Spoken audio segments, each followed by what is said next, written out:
Well, we're ready to put the movement back into the case. Right, I'll put the winding key in. Initially, that'll give us a position, an exact position for the other 3 bolts that we're going to put these little grub screws on. I'll wind them in just a little bit initially with a screwdriver, just to get them started. First one, second one goes down here, and that's got him. Get it started. And the third one goes there. We can start off with the screwdriver setting these in. That one's being obnoxious anyway. We can straighten it up and doesn't want to know about it. Alright, well, I'll try that. The base might have been slightly out of whack. We'll try it, see if I can get a start on it. Yep, that's looking better. Alright, there we go. Now, tighten them down a bit more. Don't want them to be too tight. The back just has to hold the movement into the case. The case is made of crystal, so we don't want to snap anything. So that looks like it's tight enough, I would say. That's the front of the clock, looking a lot better than it used to. Well, we're going to clean up the bakelite base now. The crystal's been cleaned up in hot soapy water, and we're going to do the bakelite now. So first thing we'll do, these couple of screws here, loosen that piece there so that these pieces come out. And as I said before, they're nickel plated, not chrome, so we're going to have to be very careful running over that with some steel wool to clean it up, or we're going to lift the plating off it. So I'll take this piece out, complete with washer, put them in a dish, and those couple of pieces there, they're not in too bad a condition actually, but they could do with a bit of a clean up. I'll take this piece off, put the parts over in the dish, and that guy, I think they're aluminium. I think I'll check those later with a magnet once I can find it. Oh, here it is. Yeah, I reckon they're aluminium. They're very, very light. That's steel underneath. That's steel, nickel plated steel. Right, that's steel also, so that'll come up rather nicely. We'll be able to get onto that with a piece of steel wool. Put those there, and that's what we've got. You can see discoloration around there, serious discoloration on the top there, where the adjustment legs for the movement used to sit there. So I'll go and wash that up, and then I'll come back and we'll have a look and see what a difference it makes. The bakelite base has come back. You can see it looks heaps better. That was only washed in soapy water, rubbed over with a toothbrush, quite likely, because the base is at least 60 odd years old. And you'll notice that there's no real scratches on it. Tiny little marks from over time, and the top's not quite as shiny as the sides because it hasn't had any wear on it, whereas the top has.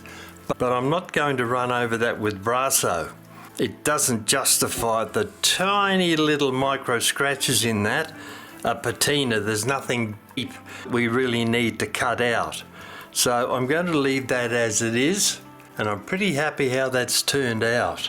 Also, this is cut crystal, the case of the clock. You can see it's looking way better than it was before it went through the hot soapy water. And also, while I was at it, I put these nickel plated steel mounts through, simply because with this age the nickel plating is rather liable to lift off if I start tacking that with steel wool even lightly. And you can see there's a scratch mark, and that scratch mark there, the nickel plate started to lift. The last thing we want to do is continue that. The rest of it adds to the patina. There's no marks on that leg there. Wear marks, just coloration marks. To our movement here, still running. That'll take a couple of days for the hairspring to stop working. Once it loses sufficient pressure from the spring, then we'll take the spring out and clean the movement up. We'll remove the face, take off the hands, and investigate that also. Right, next step, is setting up the bakelite base. And we've cleaned the little aluminium holders on this. Holders, for want of a better term. That ring goes there, sits there. We'll turn it over. We'll get a start on it, putting a washer on, and then one of these screw down nuts on it.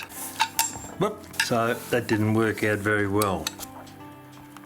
Now I did notice that ring has come off. I have a feeling that that's held in place once we put this leg in, and that has to be loosened off a bit so that it will fit in, and that'll hold that ring down there. Alright, I'll drop that off, loosen that nut off a bit.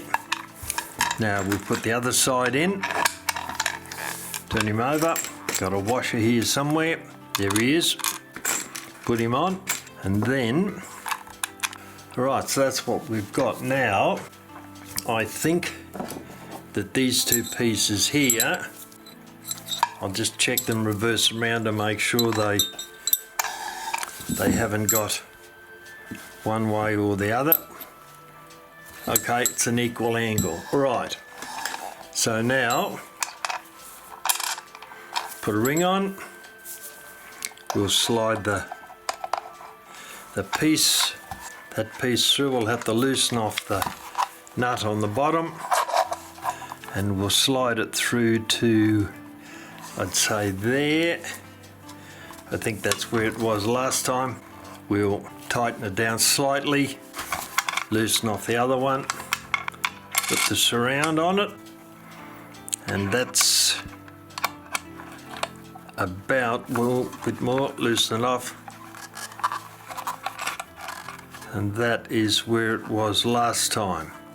Alright, so before we tighten things down, that looks about right, but a little bit more. I'll tighten that tiny bit. See what we've got here, 23 millimeters. That's too far, loosen it off, bring it back, there we go, tighten it down a bit, and that doesn't look right to me. One of those is upside down, and I measured them and they looked right, but that's, no, too much out. Right, we'll just check and make sure we've got the same distance in, 22, all right.